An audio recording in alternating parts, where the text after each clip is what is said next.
All right, guys, before we get started, please like, share, follow, subscribe.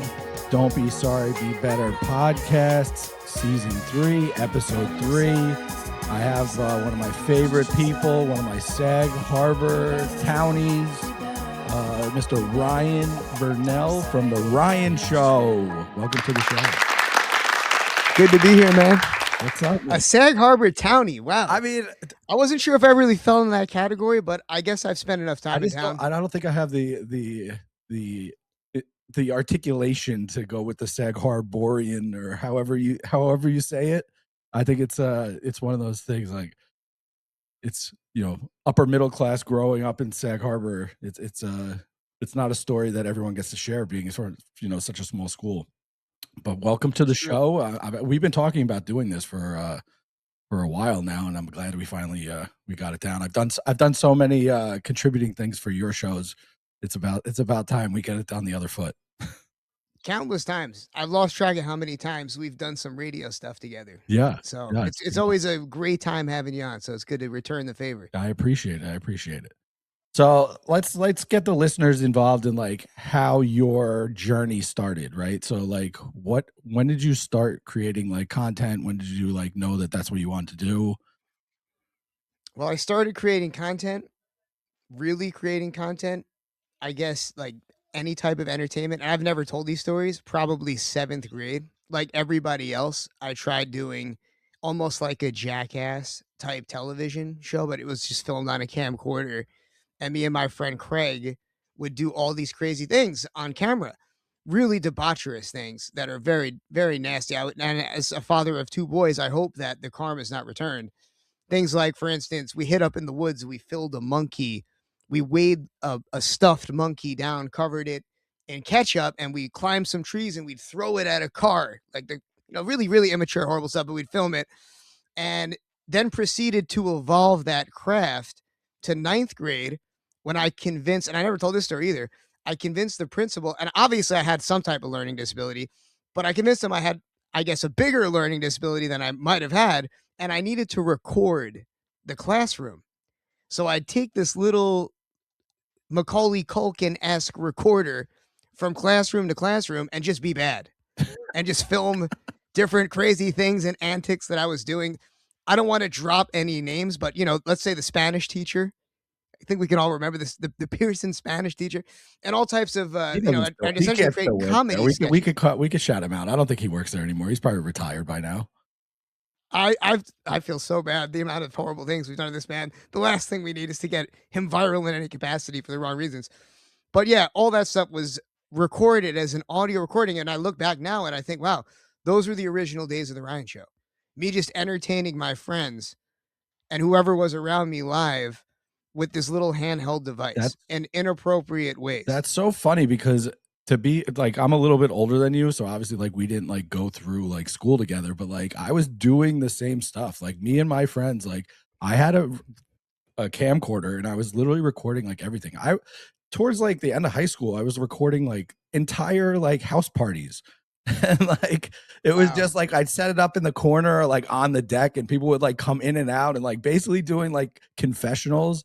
Me and my friends would like, you know, light shit on fire on people's doorsteps. We upgraded to like probably like basically like almost assault. Like we found all these like traffic cones and then we would like ring people's doorbells and when they answered, we'd throw the cone at them. Like crazy like stuff. We had like no idea what we were doing, but very much like Jackass-esque themed like ideas. And like I was like recorded everything. I had so much like incriminating stuff on so many people like that I grew up with that I'm glad that those things don't exist anymore. But yeah, or they do somewhere. Somebody might have all that incriminating. I know where the tapes are, but they're hidden away. That's good. They're hidden away.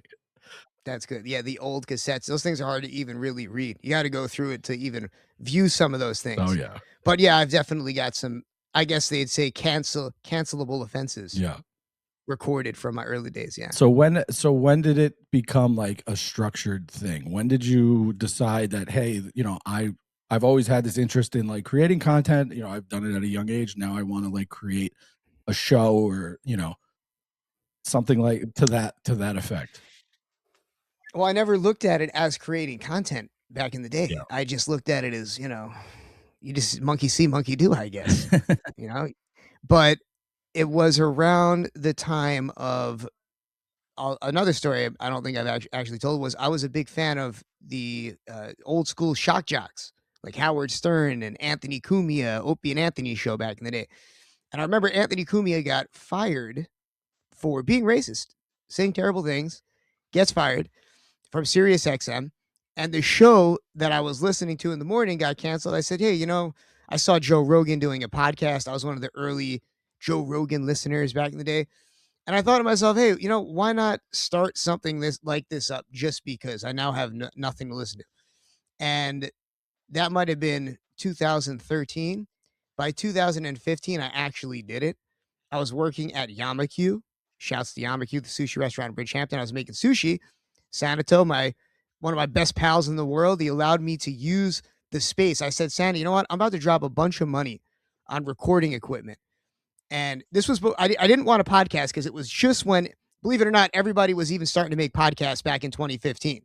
So I said, no, I don't want to be a podcast. I wanted to be radio. So I called it a radio show, and I'd go live on an internet radio station called Spreaker from Yamaku and just bring in different, I guess you'd say, eclectic and interesting people from the Hamptons. And eventually, if you build something, they shall come. I started doing these recordings at Yamaku. The next thing you know, shouts to my man. He's the number one of my very best friends, and really became my best friend by doing all this. Like, you really form a bond with somebody doing this stuff. Dave Licasio from Pearson, now known as Hamptons Dave, was working across the street, and another buddy of mine growing up, Nick Scavone. They were the two original co-hosts of the Ryan Show back in the day. So we would do this kind of free for all shock jock style comedy, and people started listening online by the tens of listeners somehow discovered us. And then eventually, shouts to another local. We're going to go through a lot of local names to give them their due. Hubba, his name was Hubba Hollab. He's a promoter from Sag Harbor. Hubba, who I'd never really hung out with or known much as a kid, came to me because he had heard, because eventually people just started coming to Yamaku. They heard of these crazy interviews I was doing, and they started showing up. And by that point, I had been promoted to manager of Yamaku, so it started becoming an issue. So Hubba, there was 30, 40 people coming to these things, to these live shows, these live Ryan Show broadcasts. And he said, hey, let's bring this somewhere. I knew nothing about live entertainment. You asked me, when did I know I wanted to do this? I was off the grid, Dicky Braggs. I was off the grid. I had no Facebook. I had no MySpace ever. So I went from being completely off the grid for a multitude of reasons, lifestyle choices, let's just say, off the grid completely, to then all of a sudden having this very small cult following, but knowing that I could probably ride the wave. I felt like there was something there. They did a little article in the newspaper about it. And, to put it in a nutshell, I'm still friends with the great Chris Mullen. And I went out to dinner with Chris Mullen, and I told him everything that I had going on. I was the manager at Golden Pear, and I had a stable job where I was making way more money than I should have been. And he said to me, Ryan, just quit your job. Just take the leap and do it. And coming from Chris Mullen, I went in the very next day. Sound advice. And now looking back, I don't know, man. No, I mean, hey, it's a struggle for everybody. But I went in the next day and I said, Keith, shouts to Keith Davis, the owner of Golden Pear, great man. I said, I think it's time that I have to put in my 2 weeks and follow my dreams. I had lunch, and he knew I had lunch with Chris Mullen or dinner with Chris Mullen. I didn't even tell him. I said, I got some advice, and he just yells, F Chris Mullen. Because he knew it was Chris Mullen that poisoned my mind. But I did it. I put in my 2 weeks, and that was kind of when I knew, I really want to do this. I can't not do it now. I quit my job. And so just went full steam ahead. Had that little bit of traction from doing these live shows. Yeah, I had Mr. Cheeks, the rapper. I remember those days. I'll let you get back into the evolution, but I remember those early days of the live shows and some of these shows that are really popular now.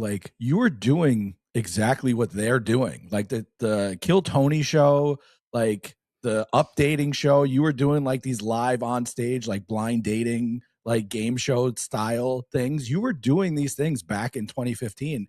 And, like, I remember, like, going to those. When I owned the beer company, we sponsored a couple of the shows. Like, we Woohoo! yeah, shout out Clam Rake Beer, RIP. Love clam rake. Um, but, like, I remember, I'm like, "This guy's got something," and, like, I think that, like, that I was always, like, kind of, I wanna say, like, not envious, but, like, I kinda, like, saw what you were doing, and, like, I've always, like, wanted to find, like, my voice and platform for this, but, like, I just with, like, a full corporate other personality, it's, like, really hard, and we'll get into that later of, like, finding that balance, but, like, seeing what you were doing, I was like, "Man, that's awesome," like, it was so cool. So, like, yeah, seeing that, like, those early shows and, like, seeing how all these new shows, like, kinda do it exactly what you were doing. It's just funny to see like full circle. But like, yeah, and then obviously like you started to incorporate like hip hop in the culture and like how did that like come about? Well, that was essentially. Well, let me explain the difference here. Excuse me. So before I even knew what the culture was, I was a fan of rapping and rap music. Like many white middle class suburban kids, we sat around and smoked blunts and freestyled to instrumentals. And I just happened to get pretty good at it. So good that it opened up doors and led me to relationships and places throughout life that I never would have thought, including Mr. Cheeks, the rapper, because I was, I guess, freestyling with a friend of mine that knew Mr. Cheeks. She then went on to book him for the Ryan show as a guest and was like, "Hey, Ryan's down with the culture, yo," which I wasn't. I just happened to like rapping. I didn't really understand what the culture was. It wasn't until I partnered up with Terrence Kelly, also known as Mr. Cheeks. He's the one that brought me into that world and really helped me understand the culture and the difference between hip hop and rap just by meeting his friends and being and seeing what an amazing mark that he left on that genre of music, touring the country with him, helping him behind the scenes, and just being able to be a part of that magic that is Lost Boys. That's what led me to, I guess you'd say, the culture, and naturally it was incorporated into the show because when you have Mr. Cheeks and I decided to co-host after he was a guest that time. He decided he's like, wow, I guess we did a show in Montauk, and as you know, in the Hamptons, everything comes to an end. As soon as the summer's over, there's nothing left. So the idea of the live show was done. We didn't have this big online audience. So it was really an audience, like you mentioned, how we were doing it first. We weren't really doing maybe like in the live sense of doing a live podcast. I'm sure there was somebody that did it for me, but I was inspired by, Stern and O&A, and those guys would do similar things like crazy dating shows and things like that. So I just thought it would be cool to do my own kind of versions of that live in front of people, like my own take on it, whatever. But anyway, teaming up with Mr. Cheeks was what led me down that road. And then, all the different music performances that we'd have. There's just a lot more people rapping than playing actual instruments. I would have liked there to be a little bit more variety, but I mean, everyone and their mother's a rapper now. Yeah. So naturally, there's a lot of good ones. Yeah. So we would definitely platform any of them, many legends and newer rappers. But at the same time, we would also be sure to make it diverse because I never wanted it to just be one thing. I wanted it to be like with the Ryan show and it was in a live iteration. I wanted there to be stand up comedy and music and just a diverse, um, I guess, entertainment, a diverse brand of entertainment. So you never know what you're going to get. And it would always keep people coming back to this live event because you don't know what it's going to be. Yeah. So that was kind of how, I really in a loved nutshell, when you what led to used it. to like that. I really love the community that we had in SAG people, like, and then we like had the friends like George who had Old Stove. Shout out to George. And like the amount The of the best. show, the type of shows that you were able to put on at Old Stove with like Mr. Cheeks performing, like Keith Murray, and like all these like hip hop guys that I grew up loving, like being able to like go to this like little small like restaurant in the Hamptons and be able to see them and be like 2 feet away while Mr. Cheeks is performing Renee is like one of like the favorite moments of like, the Ryan show. And like, it's crazy. Like the amount of production that you were able to put out, like obviously a ton of effort goes behind the scenes, but like with like just friendships being able to like put out some of this stuff was really impressive. Yeah, I have to give a big shout out to George from Old Stove. George was the man. And really, I got to say, a lot of people, I see them on the internet say, oh, no one supports me. You need to, it's sad. I do this and no one does this. Man, did the Sag Harbor local kids or townies, everybody come out and support. Because I would never have ever been able to do any of this if it weren't for a whole bunch of local people supporting, bringing everything they could together, whether it be a venue for us to shoot like Old Stove or the Clam Rake beer to sponsor it, or just people to fill up the seats. I couldn't believe, like, I hadn't seen people in so many years. Plus, I hadn't been on Facebook or MySpace, and all these people I hadn't seen in so long came forward to be entertained and to give me a chance to even entertain them in any capacity. So, I'll always do anything I can to support the locals, especially anyone that was involved in the beginning and early days of all that. Yeah. But yeah, great local support. And I feel like that's the thing, is like if you're really doing something that people want to see, they'll come out and do it. Yeah. Like even now, like I have to take my own advice. Like there have been times where I've put out forms of content that might have not, people weren't gravitating towards. You have to stop and make the adjustment. Yeah. So people will support you if you put out something that's worth supporting. 100%. 100%. So is there anything from like the early days that like you wish you were still doing, or like is there anything that you like really miss from like that early time? Like just like maybe about like the freedom that you had in like what you were able to do, or Dude, you took the words right out of my mouth. And this is the mistake that I made in my career, in which I'm trying to make the pivot and navigate like we all are. But I feel like the first 3 years of doing the Ryan show were based around what I thought would be entertaining and what I thought would lead to really good content. There was no filter. I didn't have to worry about what was really going to happen to me because I was so blindly selfish and I had the blinders on. And then having children changed all that, because not only do you then have to worry about your reputation and what's to come, and God knows what behind the scenes dealings that comes with, but also money. yeah, And the show became more about me chasing the next advertiser and doing what was going to land the most money now versus what was going to land the most money later, which is great content and timeless content. And I think that, yeah, putting up, when money's involved and when life gets in the way, it kind of changes the direction of what you're creating, and it's not in its purest form. So I think I'm a little bit more stable now in life, where I can get back to doing things really based upon what I want to do and what I think is going to lead to better content. Now that I'm more financially stable, I don't have to run around trying to knock on every door figuratively to sell advertising, yeah, which is a big part of radio, which most people don't realize. I went from doing this live show to a radio show, and that changes how it's monetized as well.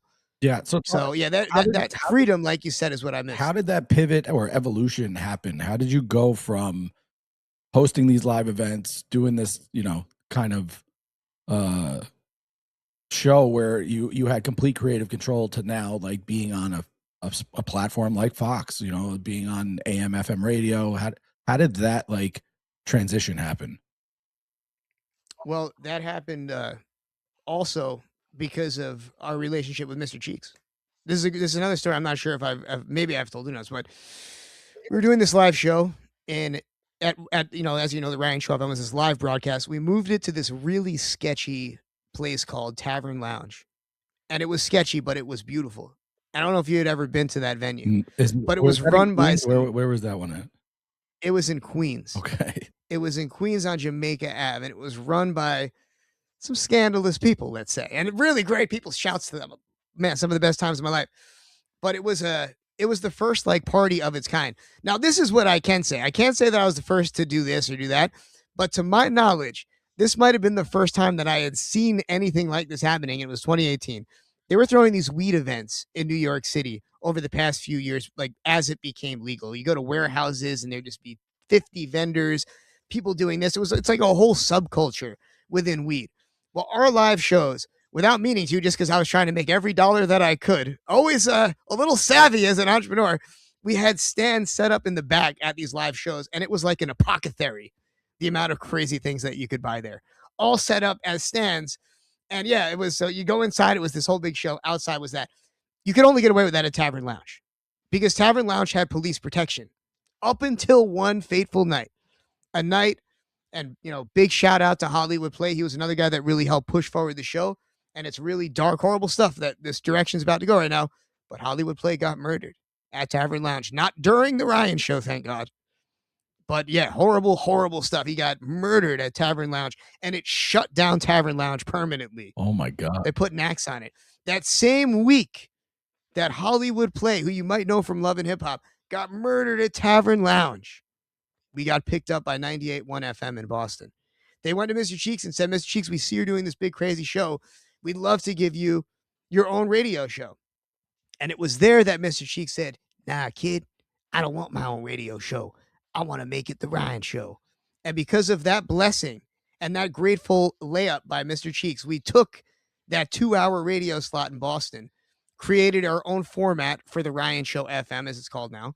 And then I personally syndicated it to over 300 radio stations through tons of coffee drinking. It cost me everything, my marriage, everything you could possibly imagine. To really, really do something, Dicky Braggs, you pretty much have to make sacrifices. To do anything at the highest level possible, there's gonna be sacrifice involved. And there was a lot of things caught in the crossfire. But that's the transition. I went from that crazy party to 98.1 FM. Shouts to Marv in Boston for giving me a chance in radio. To then personally, because I didn't have a syndication company like Westwood or something like that, I had to go and literally hammer dial and message countless radio stations and send them demo reels and syndicate it to as many places as possible. So that's the transition. Wow.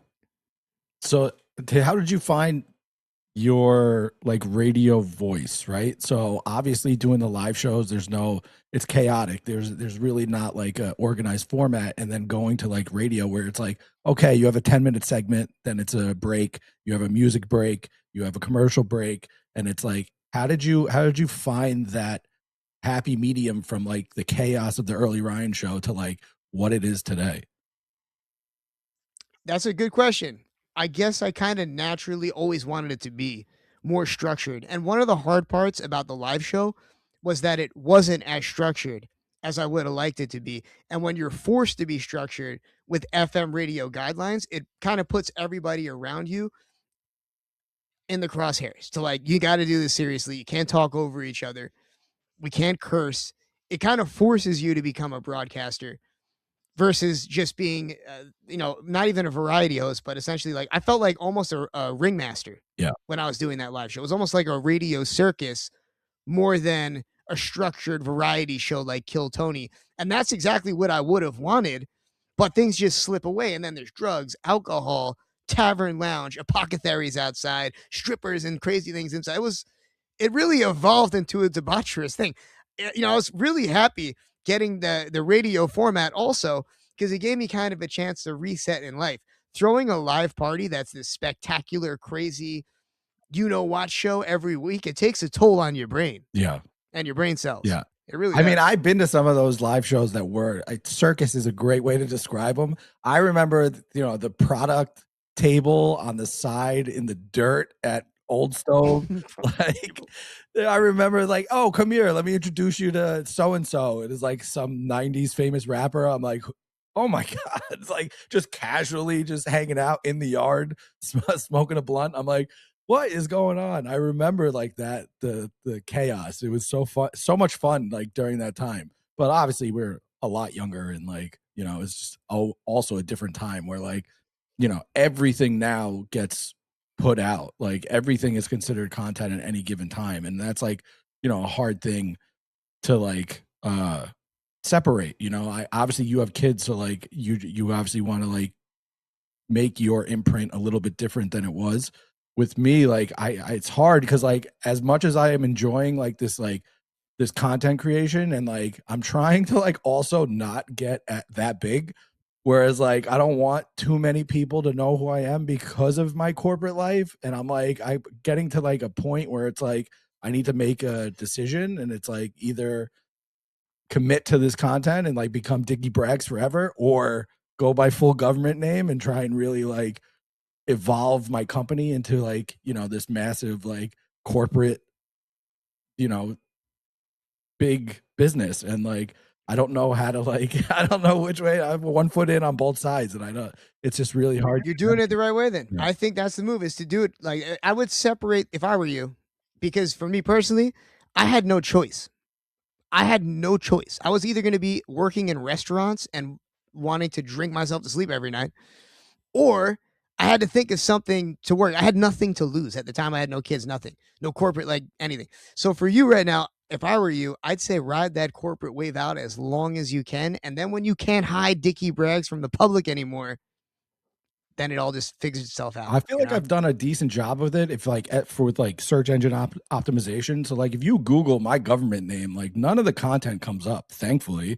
But if you Google Dicky Braggs, like a lot comes up, and it's like the Yeah. only difference between like Google image and Dicky Braggs and my regular name is I'm wearing a hat. That's the only difference. It's my same stupid face, and it's just like me in a suit or me in a Yankees fitted or some sort of hat. And it's like it's really funny that like at least even in today's world I can have a little bit of separation, but it's just really funny that it's not that far off. Hey, that's the authentic you, man. Eventually, the authentic you, the bottled up real life. I don't even know if I can say your name on here, No. but Dicky Braggs. It's gonna eventually burst out of the spell. Everyone's gonna want that potion, man. I've always had They're like gonna want to know more, I've always man. had like the alter ego. So like there's a big Yeah. joke like with it with like my friend group is like when I like this one time I was at a birthday party and it was like not that long ago. It was like before COVID. It was like maybe 2017, 2018. And we were like partying, whatever. I slipped and fell running by the pool, which, as a kid, I knew not to do.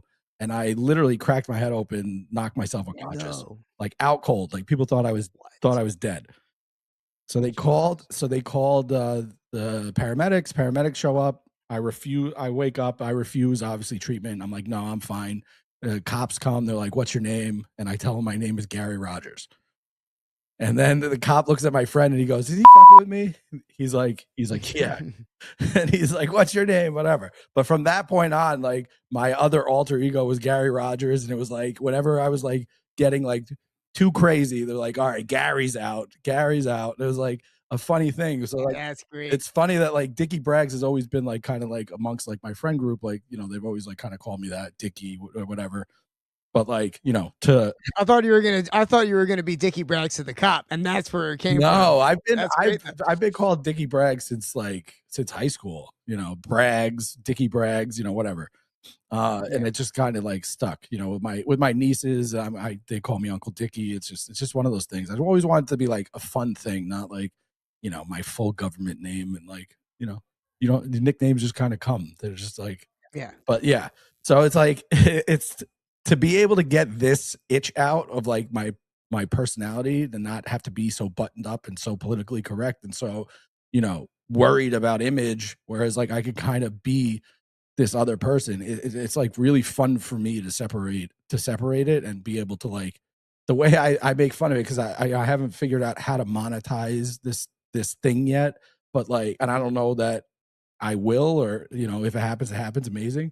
But like the way I explain it, it's like this is cheaper than therapy. This is like a form of like stress release and like therapeutic like purging of like the intrusive thoughts in my mind.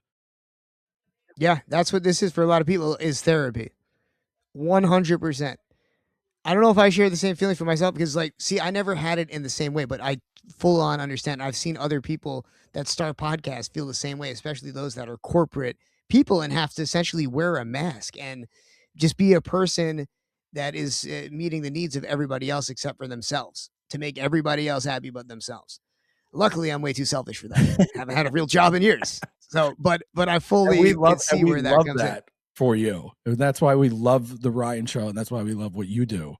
I think in that Although being a parent for me has been the only thing to force me to essentially have an alter ego because I've always been, and anyone that knows me, I've been the exact same piece of what you. Hey, it is what you see is what you get. It's always been this way. Yeah. Except around my kids, I try my best to water it down.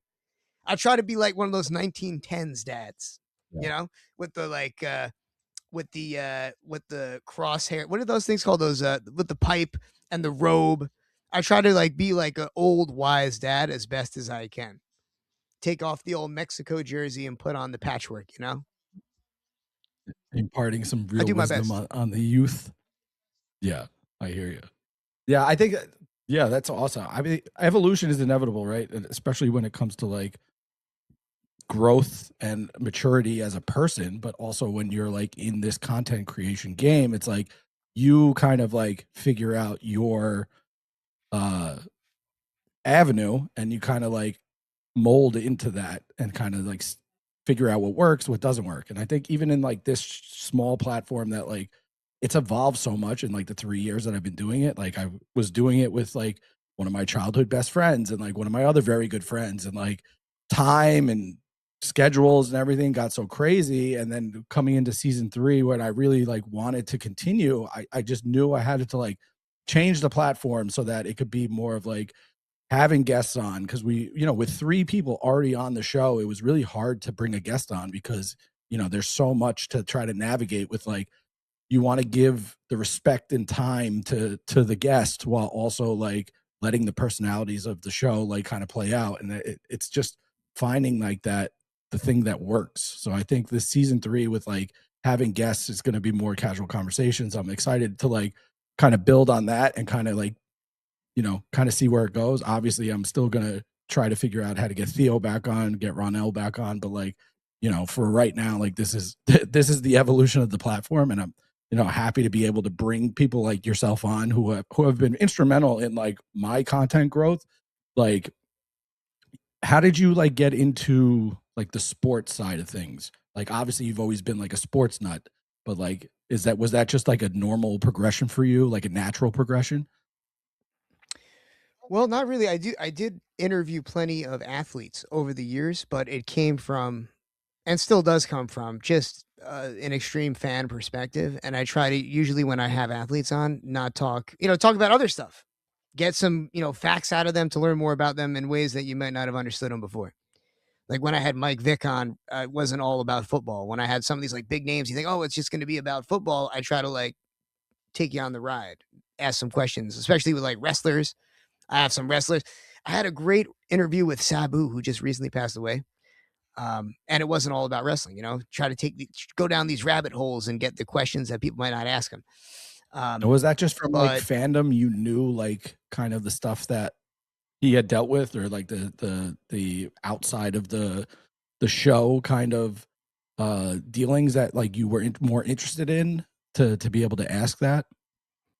well, I usually do a lot of research. I always do a lot of research on the guest, and I'll sometimes now with ChatGPT put some questions together, but I never use them. I very rarely use them. I just use I have in my head kind of a few things, but I usually just go with the flow of the conversation Yeah, and try to get like a human reaction out of them as best I can, and that usually leads to good content that'll last. yeah, Historical content always lasts, and humanity driven content always lasts. I think at least.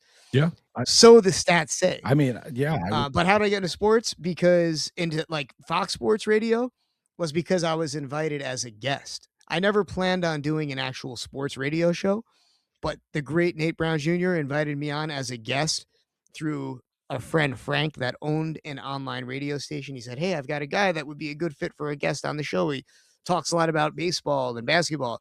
They had me as a guest. I became friends with the crew and just never really looked back. Nate just kept inviting me on, and now I've been the co-host on What's Going On, which you can hear at 8 a.m. every Sunday on Fox Sports Rochester. I've been there for about 4 years as the co-host. And as of, I believe, 2025, at some point in 2025, my number one sports contributor on The Ryan Show has joined me and Nate at our side, and that's the great Greg Vaughn, who you may be familiar with if you watched the Yankees kick his ass back in the 98 World Series. I'm sorry, Greg. But I mean, man, if you watch baseball, you also know that Greg Vaughn was a beast Yeah, and could hit a lot of home yeah, runs. He was one of the nicer home run hitters of our time. So that's what led me to sports was just that opportunity, that interview over there, and get like our I guess energies and personalities mixed with Nate, who's had the show for 25 years. It was a good mix, and it's been cool to take that platform to the next level because it was just a radio show. Now we have all these other things going on and partners. Shout to Ray Davison with the Chiefs and Fuego Bass, the rapper, and yourself, Dicky Braggs, calling it all the time. We've just got such a sick crew behind the scenes now. I love it. Yeah, I'm happy to do it. I love that I get to, contribute in any way. Like, you're awesome about it. You're like, "Hey, we're doing this spot. You want to do it?" And then we end up basically talking the segment out before we actually get on, and then some part of me is like, the first take was probably better than the recorded take, but it's just one of those things. It's awesome. It's a lot of fun. Yeah. And like, you find yourself not only as like just host now, like you're doing a lot of production stuff as well, right? Oh yeah. I mean, sadly, like I said, it's struggle for the dollars in these streets, man. When you got all these babies running around. And so I've learned I've done everything on my own forever. When the Ryan Show did I had a very dear friend from childhood help me and realized that I could do things like graphic design. The great Rob Mitchell was doing a lot of the back end stuff for me. And when I took the show to New York, I was on my own. I had to learn how to do graphic design. I'd always done all the audio editing. I want to say 2023, I really learned how to video edit and make shorts. But yeah, that I took those skills over to the Fox Sports Rochester platform, and I just do all the stuff behind the scenes. Yeah. That's awesome. That's awesome. But you produce other shows too? Oh yeah, I produce a whole bunch of shows. Like see, I guess I say I don't have a corporate job, but my biggest corporate client is New Solutions Network and the lovely Dr. Natanya Wachtel, who owns New Solutions Network. And I've been producing a string of podcasts for her over the past 2 years, including bringing my own show to her platform. She's building an app. She's like 10 years ahead. The lady's something else. You can look and see some of the content she's made.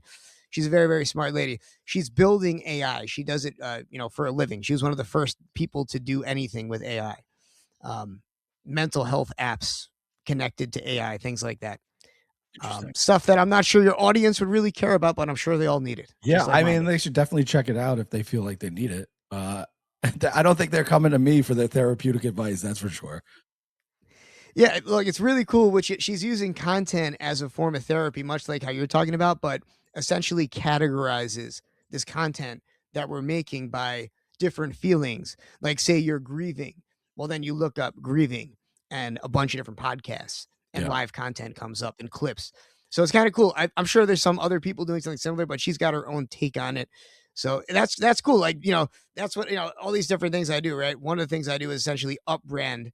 So if anybody has some type of a company, if I have the bandwidth, I can help with their media and things of that nature, on the side. It's like a little side hustle as I do my broadcasting. Yeah. So we're gonna talk about sports because I can't have you on and not talk sports. But before we do, where do you see like the evolution of the Ryan Show? What are your what are the goals? Like, what do you want to do next? Like, what's next?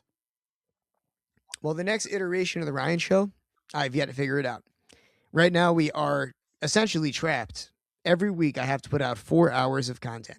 So and a lot of it is really contributions from my friends and allies, because I'm not broadcasting as much as I once was. I'm still doing what's going on every week. I still do stuff for the Ryan Show every week, but it's not the same. I'm not booking regular interviews.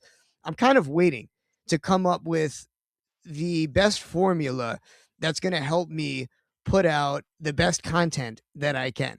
I know it sounds very generic, but I'm not going to be chasing the dollars. I don't have a need to chase money like I once did. Luckily, things are going a little better. Shouts to Zoe Private Club and a few other great things out there. So now this time, I'm not going to be as money hungry, so I can really focus. And I'm not like trying to appease anybody. I'm not trying to appease, like when I had the Ryan Show on these radio stations, a lot of people wanted me to talk about hip hop and talk about music and things that I was becoming more known for. Interviews that went viral were mostly about hip hop and about music. And I don't want to have any restraints whatsoever. The show over the years evolved to me having more historians on and scientists and things like that. I'm still going to bring on my favorite rappers, of course.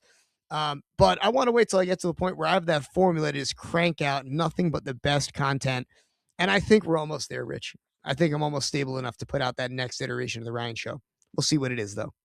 Well, we look forward to it. We always tune in. Big fan of the show. All right, let's get into the sports talk.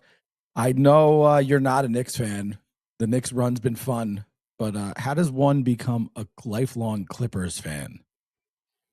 by being so good at NBA Jam that you take Ron Harper, the father of Nick's killer, Dylan Harper, and Danny Manning, and you take buns, as they say in Halo.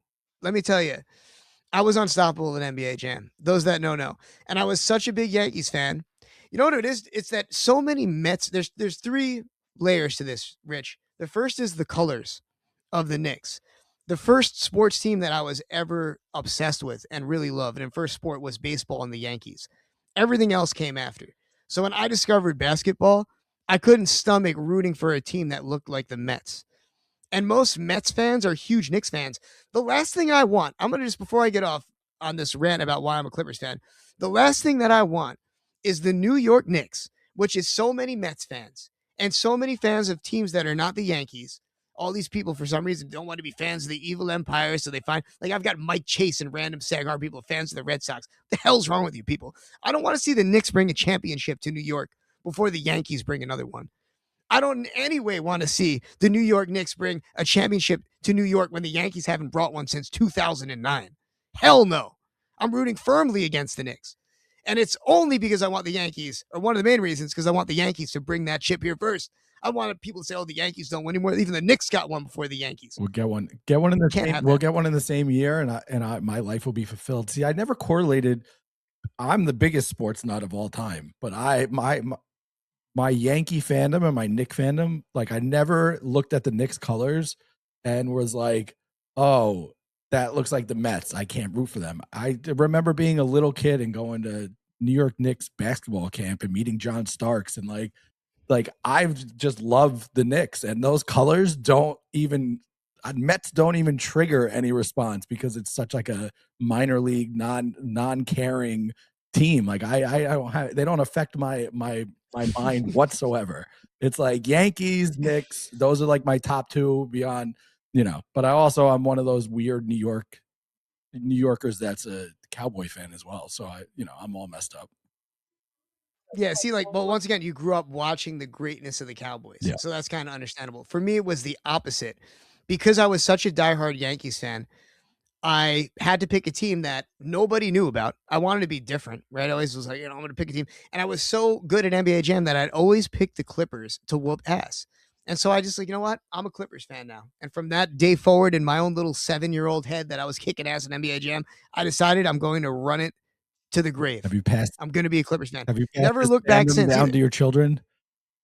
And I have, yeah. Oh my God, it's amazing. The other day we're at baseball, and my son Thomas, two stories, but the first is they were talking about the Knicks, and he goes, "Boo Knicks, go Clippers!" And all his friends were like, "They don't even know who the Clippers are." They're like, "What is this guy talking?"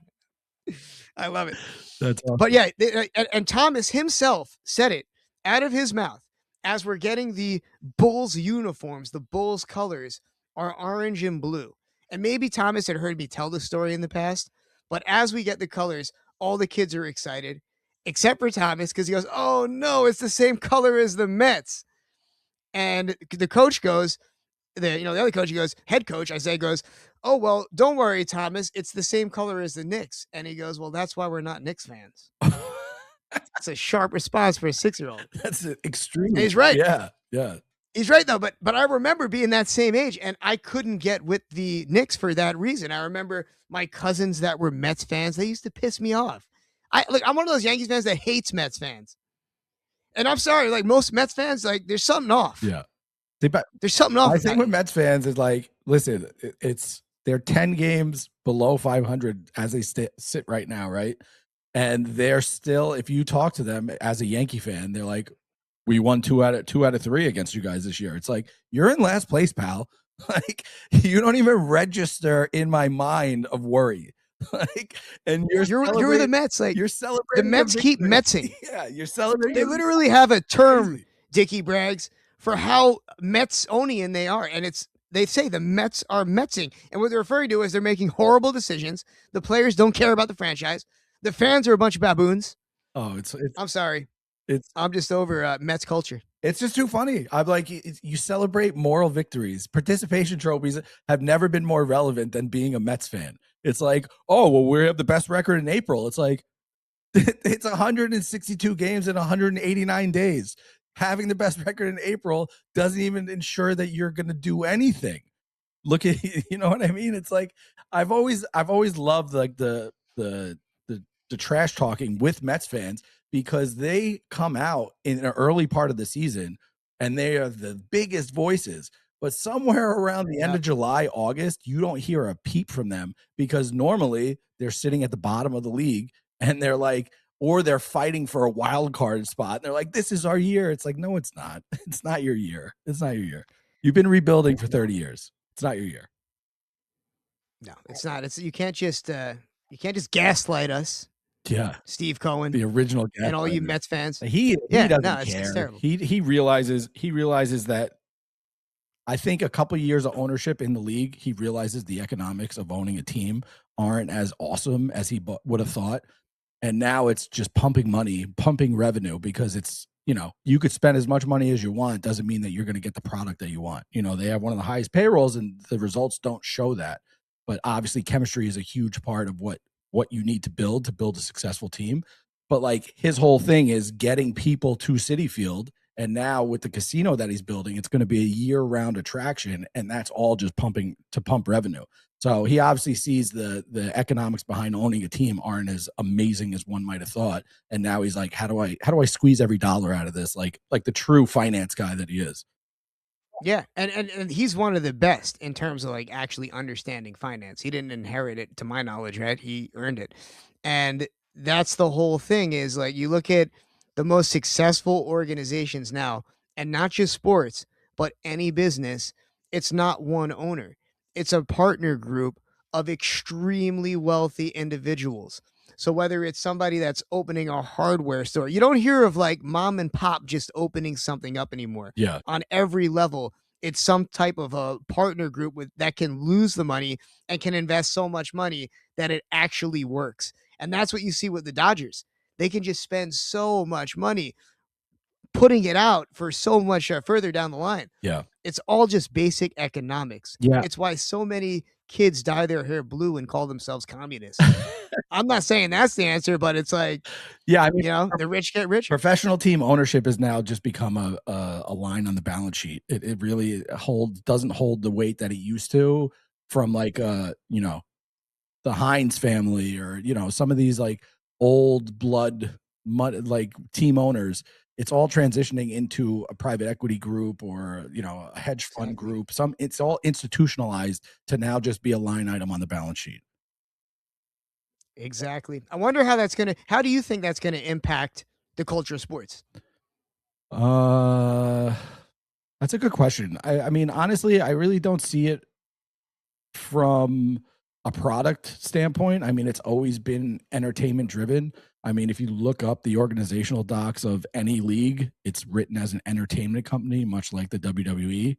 So, Yeah. the driving is the entertainment revenue value.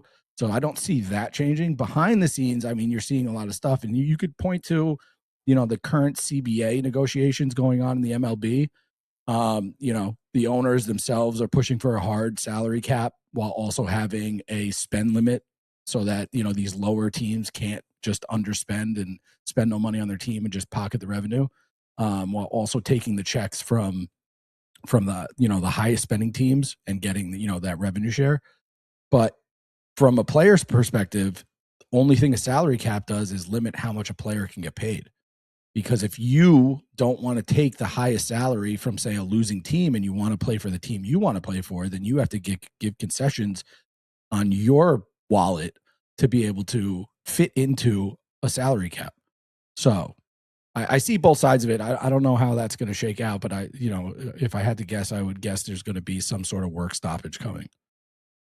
Oh, yeah. It's definitely coming. That's what they keep warning us about. That's why I guess allegedly our favorite GM isn't making the moves that we'd like him to I make, think some moves. but we'll I see. think some moves are coming. I think we need relievers. I think we talk Yankees. I think we need relievers and we need production out of the catcher, and they need to stop playing Volpe because he's a black hole. Yeah, I mean, it's not like good. You see, recently I saw a little clip of Aaron Boone saying that he's no longer or he's going to keep Volpe out there, essentially just run him out no matter what. What is it? Why is that? Why does this guy get so many I chances? think Especially when they have Caballero, they've got Lombard Jr. waiting to come up. Like, what is the deal? Does he have blackmail on Boone? What the hell's going on? I think it's an organizational thing. I think they want to be right so badly on Volpe, and like the high upside that they once saw. It's like the stats are the stats. It's not a small sample size anymore. It's 3 years of underproduction, 3 years of being one of the worst qualified hitters in baseball. And you could say, oh, well, he was hurt last year. Okay, he was hurt last year, but why did that stop him from hitting over 220 in any of the other years? You know, his first year, he hit 20 home runs. Okay, great. He batted 210. It's like, you don't need that out of your undersized shortstop who doesn't have that strong of an arm to begin with. So he's got to be perfect on every defensive play because he doesn't have that strong arm that Jeter had to be able to make that throw jumping because he had defensive deficiencies. So he had to make that jumping throw because he couldn't get to the ball cleanly, but he had such a strong arm that it made up the difference. Volpe doesn't have those attributes, unfortunately. And I wonder if he's going to develop them, because that's one thing is you look at guys that just they seem to get better and better. Like Ben Rice progressively got better to the point now where I guess no one saw him becoming to the level of being a superstar. He's pretty much there. Yeah. If he's consistent, if he remains consistent, he's a superstar. What is the difference between Ben Rice's development and Anthony Volpe's? Is it just them, or is it something to do with the Yankee system? I think where Ben Rice has a plus offensive bag. So he is hits for power, hits for contact, sees pitches. He does everything plus from the batter's box.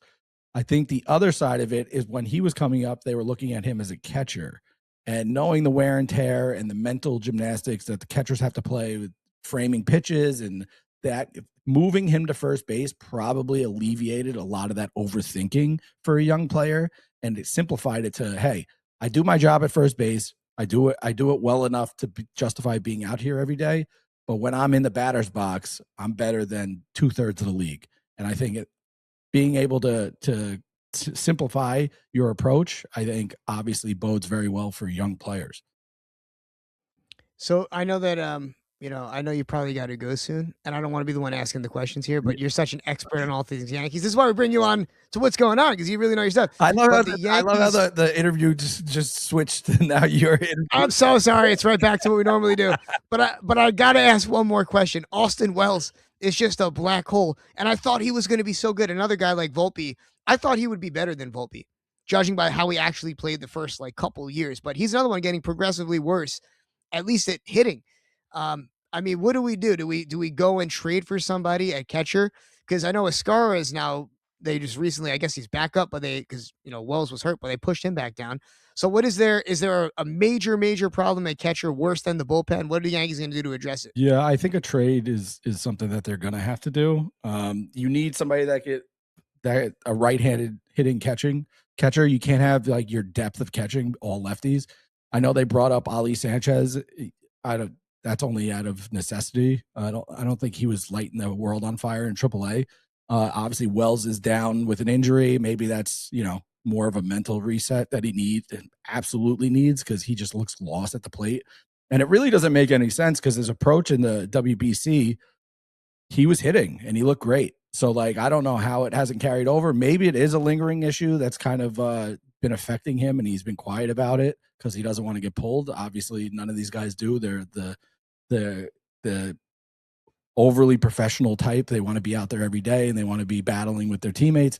But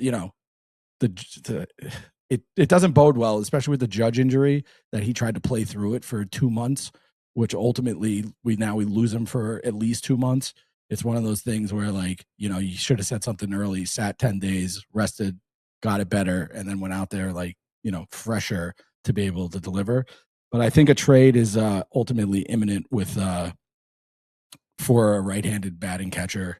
And I don't know where Wells goes from here, but he looks absolutely lost. He's so good behind the plate, though. It's just one of those things that's so frustrating.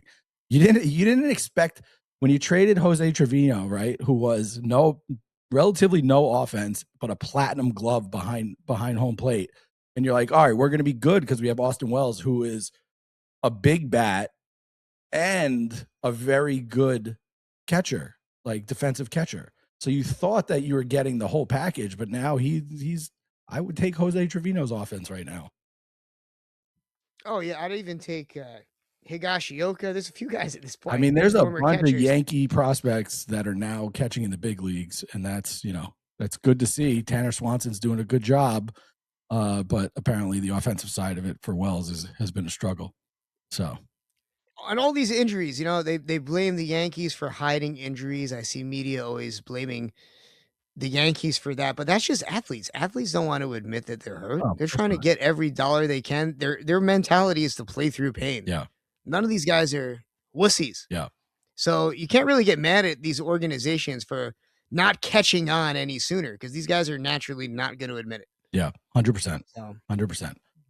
Well, I think we're gonna wrap this. This was awesome. I'm definitely gonna have you on again. I feel like as much as I could get your story out in this like short platform like time frame, like I hope I was able to like ask you some quality questions and get like kind of get the origin story. Just tell everybody where they can find you. Let's plug your shows so everybody can see how great you are. oh man, you're so nice to me, man. This is crazy. No one's ever talked this nicely to me. I'll come back here all the time if you're gonna praise me this way. It's crazy. Well, you can go look up The Ryan Show by Googling it or chat GPTing it, and it'll probably lead you to all things. Or go to theryanshow.net or go to Fox Sports Radio WGO.com. Those are the places I'd go. Or I guess Instagram. The Ryan Show, man, it's sad. The Ryan Show Instagram page, I think I got hacked by Africans. Yeah, I know. They got me. But I still have the page on one device. Yeah. But if I sign out of this device, You it's lose it man, it's forever? off to Timbuktu for Oh me. my gosh. Yeah, they got me good. Yeah. So yeah, but at the Ryan Show on Instagram also. Well, I For appreciate you. me and a few other I foreign appreciate people. you being here. You're awesome. Obviously, we have a great budding friendship, and I look forward to continuing to create stuff with you. We're gonna get out of here, guys. Just do me a favor: like, share, follow, subscribe. Don't be sorry, be better. Season 3, episode 3 is in the books, and we'll see you next time. Thanks, guys. Don't be sorry, be better.